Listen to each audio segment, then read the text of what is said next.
You can't keep trying to sell us 16 gigs of RAM and say we're going to be more productive and show us in a commercial somebody DJing and doing Final Cut Pro, and I'm sitting there and my Adobe PDFs thing is still glitching out and my eyes hurt and I'm tired. And what's been the biggest thing you've learned about founding or building things since starting Daylight? I wish I read way less blogs and articles and Think Boy stuff and books and things like that. You could say Daylight is a middle finger to technology. You could say it's a love letter to technology. It's really just, I think more than anything else, a question of if you started from a blank sheet of paper, what could computing look like? We're here in San Francisco, California, in the now apartment, former office of Daylight Computer with CEO and founder Anjan Katta. And there's a lot of stuff on the walls. What's your favorite thing looking around here at the moment that is on the wall? Probably that guy. What is that over there? Okay, we got very existential one night. We were trying to figure out operating system primitives, and we ended in metaphysics. And what we were trying to figure out is like, what's the point of incarnating in reality? Like, why do we exist? And we're like, oh, the point is to experience things. Yeah. And somebody's like, no, the point is to like make choices. And we just like sat there and like, we were not high, but that's impressive. I know, right? And so the 7 things we thought like why, like you incarnate in reality is number 1, expression and creation. You said you were a musician, so you come here to be able to express your unique perspective and soul. Second is choice. The point of life is to make meaningful choices, and that's how you grow. Every time you make a choice. Third is experience and play. Like you actually get to go eat something tasty. You get to eat something nasty. You go somewhere beautiful. You see a waterfall. It's like you get to experience reality.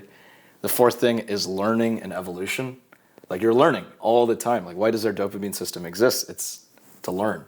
And so you're going through life trying to learn. And then transcendence. The point is you can, get closer to God or spirit or something higher. And then kink.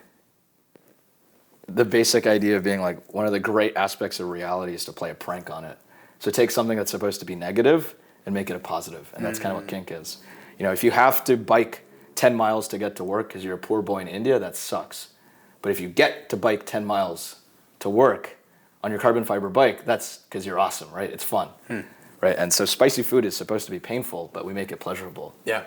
So it's almost like you've made reality your own when you've taken something negative and made it positive. Yeah. And you can argue so much of entrepreneurship as a form of kink. And the last one's love, because Disney had it right the whole time. In the main episode, we explained this, but for viewers that haven't watched it and should go watch it, what is Daylight Computer?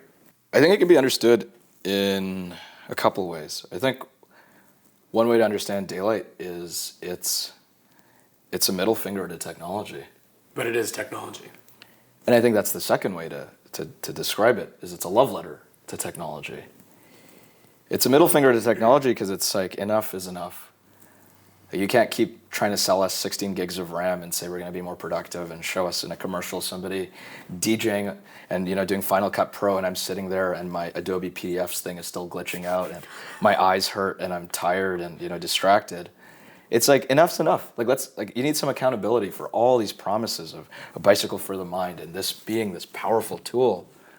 Well, for most of us, it's this tool that, it's not our higher self, but it's like our lower self. It's 45 minutes on YouTube Shorts. It's sucked into, looking at ESPN for 2 hours. And so it's a middle finger to technology to say, come on, guys, cut the crap. And I think it's not just that, to your point. It's a love letter to technology. Because it's also saying, come on, guys, let's not throw out the baby with the bathwater. Like, technology doesn't need to be this way. This isn't actually an intrinsic property of technology that it hurts us in these ways. It's just the nature of when the people who started this, they didn't expect us to be on computers for 10 hours a day. They didn't expect us to have the possibility of 400 tabs. There isn't actually any malintent. It's just the nature of you start something, it evolves someplace, and then it's on you to then refactor it based on everything that you've seen. So it's a love letter to the possibility that technology can be beautiful, it can be bountiful, it can make you the best version of yourself, and it doesn't need to hurt your health. It doesn't need to screw with your attention, and it can actually, that poem you've always wanted to write, it is possible to write it. That paper that feels like it's just like an inch away, right? That you've figured out the certain protein structure of something. That stuff is possible, and a computer is this interface to this magical world of knowledge that we as humans are creating and co-evolving. And so you could say daylight is a middle finger to technology. You could say it's a love letter to technology. You can say it's a healthier iPad. You can say it's trying to make computers that don't harm your physical and mental health. You can say it's a public benefit Apple. It's if Steve Jobs reincarnated with a consciousness and made computers for his kids. Most people don't know this, but he didn't allow his kids to have iPads or iPhones until they were 16. Yet he sold them to your cousins and family and kids. What would it look like if he actually came back and rethought it? And so I think there's lots of ways to describe it, but it's really just, I think more than anything else, a question of if you started from a blank sheet of paper, what could computing look like? And don't work backwards from VR or some fantastical future. Work backwards from the problems you're facing every day, whether it's distraction or sleep or your eyes hurting or being stuck inside all day or not able to, you get word blocked or whatever it may be. You're procrastinating on reading something important. Duality seems to be a really important part of your mental approach to life. As it's in this company, it's this idea of like technology is beautiful. I also hate it. I feel this way sometimes. I'm curious if you feel that's true or sort of what your view is on that. Yeah, Do you go back and forth, or you're like, nope, it's duality. I can contextualize it that way. Yeah, I think that's why I've been mentally ill for so long, and that's why I think we do have some interesting insights, is because we're constantly in this quantum state of holding duality. I'm super ADHD, and I'm all over the place, but I also have this Asperger side to me, and I'll be super OCD with details, like total opposites. I'll be all fantastical top-down vision and abstract and philosophical and romantic, and I'll be like sitting there, be like, wait, that color shade is one. Like, no, that's not what I spec'd. Come on, let's do that again. Like, in the weeds. And I do feel like, in a way, what technology is just a representation of your values. And I think you could argue the problem with existing computers is they're not holistic. They're not representing the totality of a human's values and being, right? And so I think if you want to be holistic, you have to hold the contradictions, right? Like, what's an example of being holistic is you're not just operating from the mind, but you're also not just operating from the body, you're doing both. Well, there's contradiction there, right? Like if you're all supporting the mind, it's a tool for thought, it's something to help with reading and writing and that, it's easy for that to become dissociating. So how do you make it a computer that's a great intelligence and mind augmenter, but also make it a computer that is like respectful for your physical body, that actually is calming to your nervous system, that is grounded and embodied? That's not so easy. Because a mental act is usually a constrictive, convergent act, right? And something that's good for your body is usually expansive and embodied. So I'd say we still have more questions than answers, but yeah, the whole thing is just grappling with duality. I would say that is the name of the game. Obviously, the main episode talks a lot about the nitty-gritty of the product, where it is today, what you guys are building. What was your personal journey to founding Daylight? I'd say the love letter to technology and middle finger to technology describes it well. I'm super ADHD. I have seasonal affective disorder. So in the winter, I get really depressed, and sunlight is literally life for me. It's the only way I can be less depressed. Just really bad eye strain. I'd spend hours and hours reading research papers and books. So you saw the place. There's lots of books all over.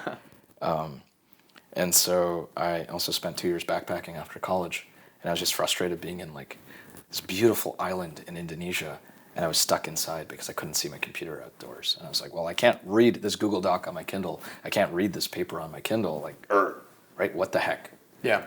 And so it was just like a mishmash of all these little personal experiences, getting to a point of like, okay, like, screw this. I'm no longer going to be like, oh, I suck.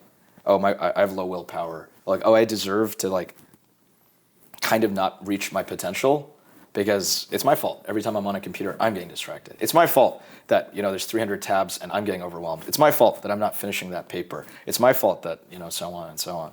So the middle finger was like, stop. It's not my fault. I was on a plane and I was reading like Tolstoy, and I've been trying to read Tolstoy for 6 months. The only thing that was different is I was on a plane. And it was one of those like cheap planes in Asia where they didn't even have like TV screens or movies, right? Like all I could do was literally read this thing or pick my nose, and then you get bored of picking your nose after a couple of minutes. That's true. So you read the thing. And I'm like, wait, I'm just as ADHD. I'm the same person. I have the same willpower, the same discipline, but I'm doing the thing I want to do. The only thing that changes the environment around me. And that was the love letter to technology, is technology is a human's way of modifying their environment. And if we can modify our environment, we could actually potentially get to the better version of ourselves. That like, good on you for still believing is still there, right? Not letting the world beat that out of you. And so that was the point, is could I make a computer that allowed me to be the best version of myself? And the way I look at myself is I'm a scientist and a researcher, and I like inventing things. And a computer is my interface to knowledge. So how do I make a computer that doesn't harm my physical health, allows me to be in my happy place, whether it's outside in a park bench, and allows me to consume knowledge deeply and do deep work, whether it's reading, writing, thinking, synthesizing. And so it was kind of like, what does that look like? And my Kindle didn't really work for that, and printing stuff out didn't really work for that, and my iPad didn't work for that. Can't see it outside, or it hurts your eyes, or the Kindle's not functional enough. And so I was like, what is this thing? That was kind of me just trying to answer that. I bought, Uncle Bezos was a key part of my early research. I'd buy stuff on Amazon, return them on 29 days. I couldn't afford, but I bought like 30 different gadgets, every e-ink tablet, every scanner, every printer, and gadget that I could get my hands on. I even put all these screens all over the place, and none of it really worked. And so Daylight was just trying to create the tool that I wish I had to be able to invent my next great idea. Daylight was not meant to be the idea.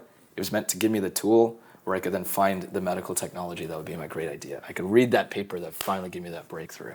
Medical technology specifically. 6 years later. Yeah, that was my passion in university. I come from a family of doctors, and I just, something about like, maybe it's just like a fit for my ADHD brain. It's got chemistry and biology and physics and mechanical and all the different subjects together. And so I wanted to have an impact that way. And all my medical devices failed in college. And that was one of the reasons I went backpacking. I was so disillusioned. And in a weird way, it's kind of cool that now we're having potentially a large impact on health again. Reducing blue light, the impact on sleep, the impact on metabolism, the impact on circadian rhythms, on eye strain, on people with concussions and traumatic brain injuries. Screens are painful, being able to spend more time outdoors, so on, so on. ADHD and distraction. And so, yeah, in a way, we sometimes call it, we're making a healthier computer. Or if you put health first, what would a computer look like? What's been the biggest thing you've learned about founding or building things since starting Daylight? It's easy for me to say this because I don't know what the counterfactual is. Like, I don't know what I'd be like if I didn't have all that knowledge. But at least in my conscious mind, I wish I read way less blogs and articles and Think Boy stuff and books and things like that. I think I was like, oh, I want to be an entrepreneur. Oh, I have Paul Graham, everything you tell me, and just... And then, every tweet by this person, every Andreessen that, every book here, Hackers and Painters that. Oh, let's read Carlota Perez. And it was like school. If I study all the stuff I needed to, I'll be good, I'll be good. And I think all it did is it just confused me more. Because in every situation, I was like, oh, that book says focus. And I'm like, oh, but Bezos and Invent and Wander said, And then I never learned to trust myself. I never learned to actually look at a situation for what it was. Is in everything I would run a daddy. What book, or what article, or what podcast, or what this. And so life was scary.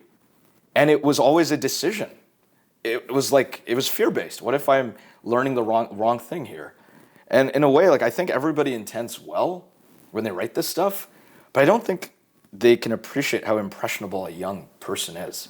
And it's the whole Socrates, bane of writing. There's no context for it. And so many of these things are so contextual. The best advice of move fast and break things, works under a certain purview and a certain business model and a certain thing. And but it doesn't really work in another place. Consumer hardware is a good example of that. The hire people just for passion and, pick slope over intercept is great when the cost of failure and the rate of iteration can be fast, in a lot of software things. Not the greatest idea when you're trying to do supply chain and hardware. And so I operated like I was an AI over blog posts. And I just had to learn the hard way that at the end of the day, I'm just going to do what makes sense for me in the moment. And I'm going to find mentors who can help me in each specific moment. But I'm no longer going to try to look for generalized advice or knowledge. And maybe I can only say that because I did it. It's the whole Picasso thing. You learn to paint classically and then you break the rules. Maybe because I had some basic knowledge because of that, I could then quote unquote break the rules. But it hurt. It felt was painful. All these entrepreneurs are talking about Bezos, Musk, fill in the blank. They didn't have all these Think Boy articles, blogs, and books. That's a great point. And I felt the same thing that you did. Probably a year ago, and I'm now just realizing, hearing you contextualize it like this, A, I felt that, and B, that like I no longer do because I've learned that like you really shouldn't care. You just got to focus on your thing and then like have great relationships and mentors. I'm curious what your thought is, either for you or for general advice. Ironic after we're just talking about personal advice, like or mental models perhaps. Even more think boy. Of like how do you figure out what you want to do in life? For you, it sounded like it was through kind of action. And you were studying, you were very interested in medicine and the different interlocks of science there. And then you're like, I'm going to go backpack and explore the world. And then like had a quite literal experience where you're like, wow, computer that I could use while on a Vista would be awesome. So I'm curious if you have had any new thoughts on that or theories for yourself at least. Like how will I continue to figure out what I want to do? I'm just going to say a couple things. I think one is learning to listen to your whispers. That's been a big one. I didn't quite realize this, but like intuition or your gut instinct or so on is not often like a voice. I always assumed it's like Jim Carrey in my fucking head telling me, what to do. I only now appreciate that a lot of the time, like your gut, your intuition, whatever it may be, it like whispers to you. Mm. And if you're surrounded by stuff that's loud, advice, YouTube videos of Chamath or whatever it may be, call it at your famous person. It's sometimes really hard to listen to that whisper when that is so loud. Totally. And so I think the thing that I learned or what I follow now is like honor the whisper. Because it isn't really that confident sometimes. It doesn't have a lot of evidence. It doesn't necessarily have justifications. And I realize it doesn't really matter that it is more right than if you listen to the loud voices around you. Because you will feel so much better. Because I realized, let's say there's a 50-50 chance that me listening to the world leads me to the right answer and me listening to myself leads like 50% chance of being the right answer. Like I can be equally right or wrong listening to myself or listening to the world. Take the version where I never listen to those whispers in myself and I only listen to everybody around me. I feel dead inside, dude. Like all I did is I gave my agency away to other people. And I'm just listening to them and following them. Even if I'm successful, it's like that whole like, you won the battle and lost the war. Like there's a part of you that just doesn't feel valid. You didn't trust yourself. And so I realized is if I'm going to be equally wrong, and maybe for some people it's 90% internal, but at least for me it felt 50-50. And I don't know why I had that confidence. Why didn't I believe I'm only going to be right 10% of the time? I don't know. Maybe it's my parents raised me in a certain way. But it felt 50-50. And so I'm like, I'm going to listen to those whispers inside, even if they don't feel as impressive as what's outside. Because even if I'm wrong, at least I trusted myself. At least I can say at the end of the day, like I honored myself. And what's the point of me working so hard and learning and then deny myself? What an FU to my body. And so I think a lot of the times, like even with the backpacking thing, I just felt like I didn't know reality. I'd read so many books. And I was not happy. I was miserable. I like socially incompetent. And I was like, dude, of course knowledge, like face reality. Like, of course knowledge is not the thing that, and so I was convinced like I didn't really know shit. I could say all this stuff about thermodynamics or this, but I didn't know crap. And so backpacking around the world was me being an anthropologist. It's like, okay, what is actually reality? Like, are people actually happy? Like, what do they do? What's a day in the life? Vietnam or Mongolia or wherever I went. And so I don't know what my rate of being right is in listening to my whispers, but I've realized at least I feel good about myself. And that's what I've done now is instead of a top down from knowledge and insight, it's just a bottom up from the little whispers that sometimes you can hear in yourself. Not to I'm just gonna totally like ask my normal next question, but it feels wrong after how deep of an answer that was. We can go to Kink if you want. Yeah. Okay, fine. What is this kink idea? Okay. In the way that you mean it, I think. Yeah, I wish I could take credit for this, but there's a beautiful book by Caroline Elliott called Existential Kink. And I've heard of this actually. Yeah. Okay, and mine's kind of a remix of hers, and I shouldn't really take credit. There's lots of interesting people around me, but the basic idea is we're born into this world, and we don't really have much agency, right? Whatever our parents want, the reality around us is what we have to conform to, and then we grow up and we realize there's certain rules. If you eat this thing, it'll feel good. If you eat that thing, you'll get a tummy ache. If you put your hand here, you'll get burned. If you put your hand here, you get something great, right? And so we start getting a sense of this is reality. But once again, we are passive to reality. Reality is a certain way, and we have to adapt to it. And I think what it means to like grow up and be an adult is like realize like reality is malleable. And not just like external reality is malleable, but like your relationship to reality is malleable. And so kink to me is like a reclamation of your agency in the way you perceive reality and your relationship to it.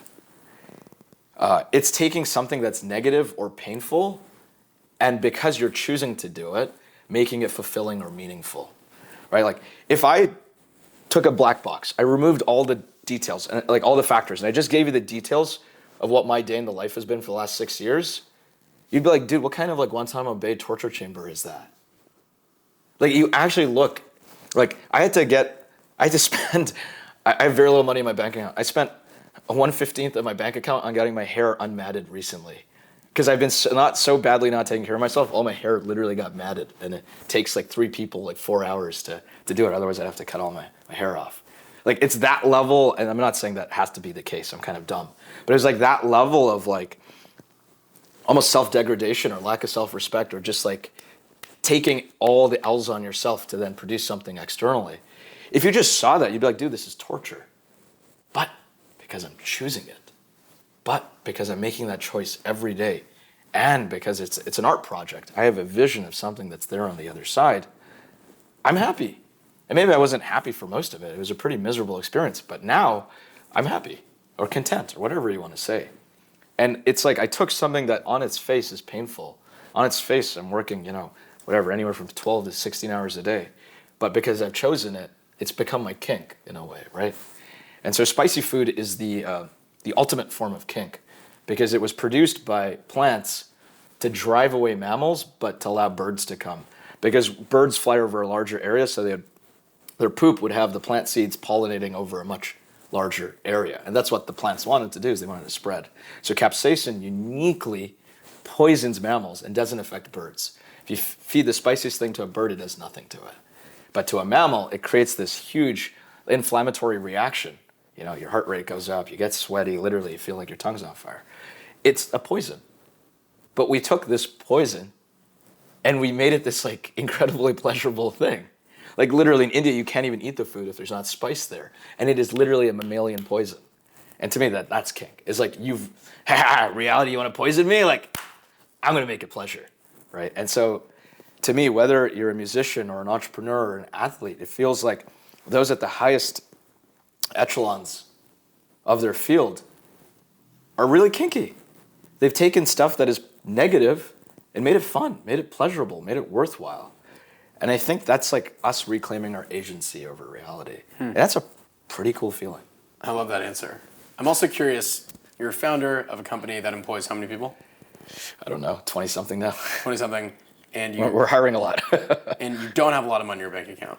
How does that work? How do you pay for your apartment? How do you pay for food? What's the... Well, the company has more money than my bank account. I would assume. Okay, it's your smart. Okay, all right. Well, but how do I pay for stuff? I just don't have many things to spend money on. I mean, the previous thing that I wanted to spend a lot of money on were like gadgets. I love gadgets. You can see there's some cool speakers here. I have an Apple Vision Pro. That's all R&D expense because we're a computer company and we got to test gadgets. You got to test it all. That's fair. And so basically my money goes to food and therapy. That is the biggest categories of expenses for me. Speaking of kind of R&D stuff, what's sort of been the hardest technical challenge you guys have overcome? Yeah, the hardest technical challenge we've overcome. I mean, it's obvious it's inventing a new display technology. The last time that's been done by a startup was Pixel Chi back in 2008. Yeah, walk me through that process. I'm just laughing because I'm like, well, I just want to be concise about this. Take your time. Well, you might find the origin story funny. It involved me doing the exact opposite of what I'm hoping computers can be. It was me on my phone on a toilet seat at 4 a.m. doom scrolling for like 6 hours. And a phone is a terrible place for reading papers. That's why we're inventing what we're doing. But believe it or not, I found the paper on the phone. And basically I found this Japanese professor's research that to me unlocked a puzzle in a really old screen technology that was thrown away, that if what he said was true, this old technology was finally potentially viable. And then you dive into it and you're like, oh, it's got 4 or 5 other problems. But then you find this Dutch professor's work that solves one of them. And you find a German professor's work who solves another. And a Florida State professor that solves another. And then you see in Japan, there is some manufacturing technology that can also actually make this viable. And so kind of like that, I made this like Jenga tower of these interesting material science discoveries that made it possible for this really, really old screen technology to be viable again. And then, long story short, I just was like going around asking experts in the display industry. I went to every conference. I had a lot of credit card miles because I used to do these credit card churning things. I had no money, but I had a lot of credit card miles. And so I used my miles to travel around to the Netherlands or Japan or Korea or Taiwan. And I would go and ask professors and spend time there. And no one ever, everybody was like, this is a dumb idea, but no one ever gave me like a conclusive argument about why. So I just kept going because I'm like, oh, no one's falsified my thing. And so I ended up working in the lab of this Japanese professor for some time. Spent a lot of time in Japan in the early months. And yeah, long story short, years and years later, we turned that into a proof of concept. But I started working on this June 2018. I spent a lot of time in Japan in 2019, right before the pandemic. It was very tough working on this during the pandemic. And we got the first proof of concept prototype end of 2021. If you want to know more about the technology and some of the material science, watch the main episode. Obviously, I won't ask you to describe it more here. Yeah. What are some of your favorite books you've read? You talked a lot about reading. Again, the duality of like I read too much, and then also like just having favorite books, and obviously a lot of your insights coming from papers and reading. Yeah. I'm curious what some of your favorites are. Oh, that's a good question. Yeah, I'm going through this like new relationship to reading. I started this company because I read all the time. I love reading. My dad's a psychiatrist. Our entire house was covered in books. He loved analyzing things. So I'm like reclaiming my relationship to reading because for a long time there I was reading instrumentally. I was reading to get ahead. I was like, what's this next theory? What's this next insight? Like, I felt like life was a competition, and if I didn't like read the best books and learn the best stuff, other people would outcompete me. And so I was from a place of fear. And so there was like a little while there where I spent like an entire year where I didn't read. Because I realized like I'm not reading out of love anymore. It's out of this like baseline fear. Oh, on the surface, it's so enjoyable, I'm learning. But if I go really deep, that point of listening to whispers, it's like it feels like I'm forcing myself to read. And so it took a while where I literally didn't read for a long, long time, which is weird. I have so much identity.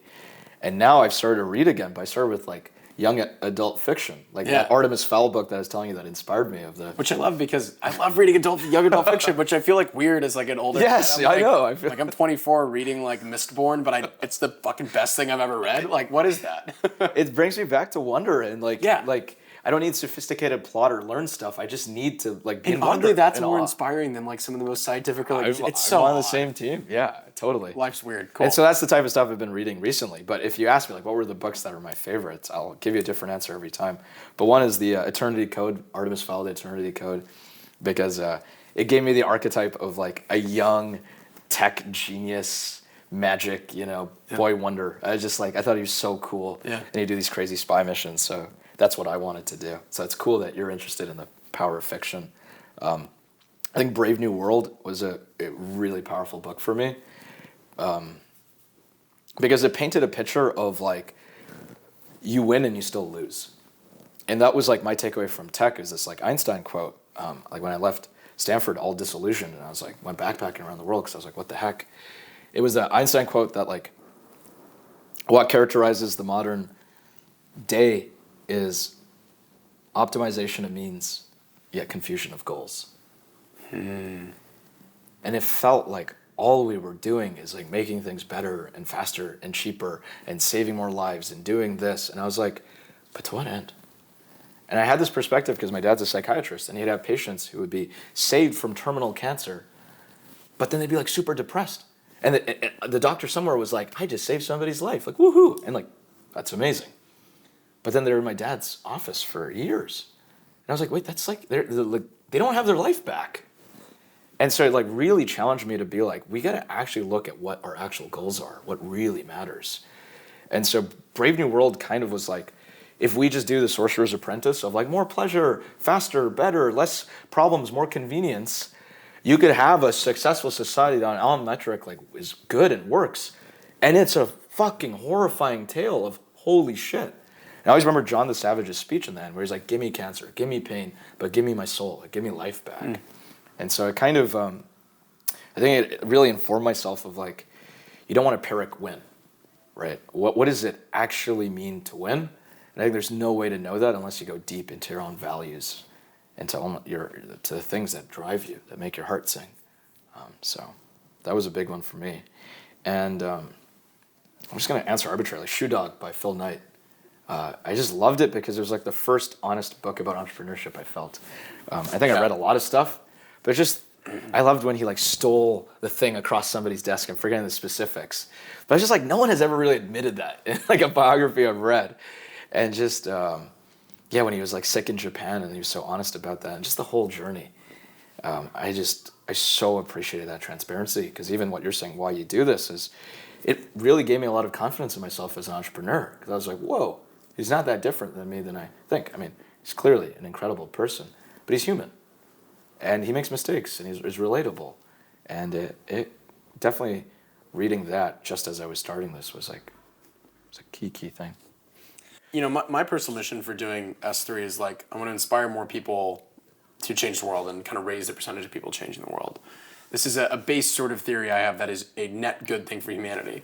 But talking to you in many ways, I'm like, well, but is that good? Is that the right thing to do? And so I'm curious for your take on that. And the meta question I'm really asking is like, how do you feel about Gen Z and Gen Alpha right now? I worry a lot. In the end, I think we're going to be awesome and figure it out. But in many ways, I'm like, man, most Gen Z and Gen Alphas who are alive in parts of the world where we have access to internet and electricity have cracked base stats, like insane opportunities. Video game base levels are insane. But we wasted all day on technology. Right. And are like doom scrolling 4 a.m. on the toilet. Is that good? Is that fine? It'll figure it out. Is there a better solution? Is there something else we should strive towards? Right. Well, I think in some ways the origin story of this being like this huge contradiction, I think highlights it for me. I came up with a healthier computer screen with the hope of making a distraction-free computer while being immensely distracted and depressed and addicted on my phone on a toilet at 4 a.m. covered in blue light. Right. Right. And so I think that's to your point. It's like, let's not forget, to your point of like cracked base stats, like this is the power of gods, especially with like LLMs and AI. Like I can't imagine what a young person can't do. Like, oh my God. And so, I think they're going to be able to do stuff that puts us to shame. But I like the second part of the quote, which is if you have the wisdom, if you have the power of gods, you need the wisdom of gods, right? With great power comes great responsibility. Like I think Spider-Man got it right. All this power is being given to young people, all this access, all this information, all this knowledge. But where's the wisdom? Where are the elders? And I feel like what it means to grow up is like, one thing is like realizing the limitations of your parents. They're not perfect, right? But it also means like realizing your own limitations and realizing the limitations of the world. Like growing up in some ways is also like breaking your heart, but still believing, still having a heart. And I feel like it's so easy to be stuck in your own filter bubble. It's so easy to be stuck in endless dopamine and beauty and like stimulation and like happiness. And there's such a difficult incentive to break your heart, right? You can always be just stuck in like this like beautiful dopamine cycle. And so I feel like the hard part of being a young person now is like, where are the constraints? Where are the limitations? Because it's not necessarily going to be externally imposed. No. It's all infinite. Yep. And so to me, you have to face reality, whether it's playing sports, doing something physical, trying to cook, going and traveling, like anything where you can't negotiate with reality and therefore you face your own limitations. You face the limitations of the world. You face limitations. And I think that's how you build wisdom, what they say. Good decisions come from wisdom. Wisdom comes from bad decisions. And if you're talking to an AI chatbot that is always going to say you're right, how are you ever going to know you're dumb or you made bad decisions or you're strange or weird? And so it's kind of this brave new world possibility of Gen Z. And so, I don't know, I think what's amazing is so many of my cousins who are that young are like really depressed. And in a way, they're having like their midlife crisis now because they're so overexposed to information. And so that's really sad. But the possibility too is there's more emphasis on honesty, more emphasis on realness because they've been made cynical so much earlier because they're so much more exposed to information. And I think we just have to bring back like local elders. And what I mean by that is like that English teacher who'll go for a walk with you after school who knows you well, who you trust, who can kind of be like, dude, cut it. Like, come on, stop pretending. Like, you're lying to your parents, whatever it may be. Yeah, And right. it's not some rando on the internet who's unaccountable, who doesn't know you, who doesn't need if they give you bad advice, they don't see the implications of their actions 2 weeks from then. And so, I don't know, it's like the infiniteness of the internet, to me, helps reprioritize local things. I have one final question for you. I love asking this question to founders. I'm particularly excited to ask you about it. What is your current life philosophy? I think my current life philosophy is phototropism, or at least it's some of it. Phototropism is how plants, if you have plants beside a window, they will actually like grow in a way that like angles them towards the sun. Phototropism is the way a plant grows towards maximizing its access to sunlight and grows towards that. If you have vines, they move that way. And to me, that's like a beautiful vision for what life can look like. Because when you see a pair of vines that are growing, they're not growing in a right angle to the sun. There's like something else that's in the way. They're going around it. Sometimes it looks like they're going further from the sun, right? They're snaking around. But there's always the subtle attractor of the sun. And to me, the failure of so much of the modern world is we're like, I have a vision, I have goal, like right angle to it, right? And then you're just hitting reality the whole way. The plant is so much more trusting that it'll eventually get to the sun. It has not a goal, but an attractor, right, of the sun. What is that third timeline, that beautiful place? But it just trusts the bottom-up process it takes to go there. Right? It's not top-down. It's not comparing. Am I closer to the sun? Am I further? Oh, am I getting closer? Is my number in my bank account going up? It's just trusting the process that it eventually, all the little clues will get it closer to the sun. And to me, that's my life philosophy of like, trust the bottom-up clues. Like, give up on controlling. Give up on working backwards from an objective, working backwards from a goal. There's this beautiful book by Kenneth Stanley called Why Greatness Cannot Be Planned. And its entire point is sometimes the best algorithm for going through reality is not working backwards from an objective. I want to be on Forbes. I want to be a billionaire. I want to invent something. But literally pursuing what's most interesting. And believe it or not, that actually is the best way to explore a search space. So when your uncle says like, oh, follow your passion, like they kind of knew things based off like anecdotal wisdom. But Kenneth Stanley's point is like literally like machine learning, experimental machine learning shows this is a great algorithm. And so to me, it's like just follow your gut, follow your intuition, follow the bottom-up experience. And one day you'll see the sun. Anjan, thank you for this interview. Thank you for building Daylight. This is amazing. Thank you, dude. Thanks for coming. Woo, we did it in the nick of time.